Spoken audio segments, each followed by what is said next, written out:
Ken Kremer joins us now live from Florida. Great to have you on the program. How significant is it that the European Space Agency wants to prioritize, as we just mentioned, their female and para astronauts? Oh, it's very significant. I mean, they're following in the footsteps of NASA, really. You know, NASA in its last two selection rounds basically had an even number of men and women. So, as it should be. And so Europe is now doing that.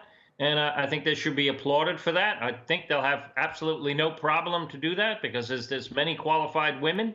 So I'm glad they're doing this. And Ken, is there a type of body that adapts better to space? A type of body? Is there a body or a type of, yeah. Yeah, A a height, type of body. Well, you got to be physically. Yeah, you got to be physically. Absolutely. I mean, they want to have these or try to have the people with disabilities. I think that's going to be a little difficult, but it's good they're trying. They're going to have to develop special methods to do that. But yeah, you got to be physically fit. Absolutely. You have to pass physicals. It's not open to just anybody. So you've got to be a very healthy person in order to do this. Yeah, absolutely. And talk to us about the training to become an astronaut, and what do you think the selection process will be like? That's why you got to be healthy, because the training is very rigorous. You know, they practice out in the deserts. They practice survival skills. You're going to be up in space all alone with just a few people. You have to be able to get along in isolated areas. You have to be very resourceful in case things break down, as they're bound to do in space. So, you know, you have not had any ESA astronauts since 2008. And like the American astronauts, you know, you have to be multi-talented.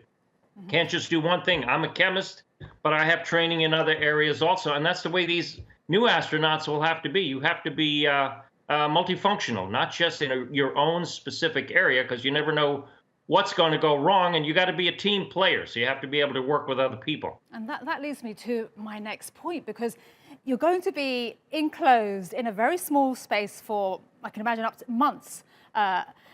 You have to get along well. Your personal characteristics, your emotional intelligence, I'm sure that is such a fundamental part. Oh, your emotional well-being is absolutely critical, because you're going to be with these people, the same group, if you go to the space station for 6 months. Those are the only people you're going to see. I mean, there might be some rotating crews, but it's very limited, so you have to know how to get along. And then when you go to the moon after this, you know, there's a lot of opportunities now, a lot more opportunities, which is why they are opening it up. You know, we have commercial capsules from SpaceX, from Boeing flying soon. Also, SpaceX is flying regularly. There's opportunities on the Russian Soyuz as well. So, and some private companies want to develop space stations. So there's a lot more opportunities. But unless you can get along with your fellow coworkers there, you can't go. So there's a lot of psychological testing that goes in this. You're just showing astronauts from various countries. Yeah, if you're multilingual, that helps a lot too. You have to be educated. So, like I said, in various fields of study, and the more languages you know, the better off you're going to be, because each of these missions is going to have people from different countries, like the US, Russia, Japan, various countries in Europe, Canada. So multilingual and multi-talented is the way to go. Absolutely. And Ken, is there an age limit? Is there an age limit?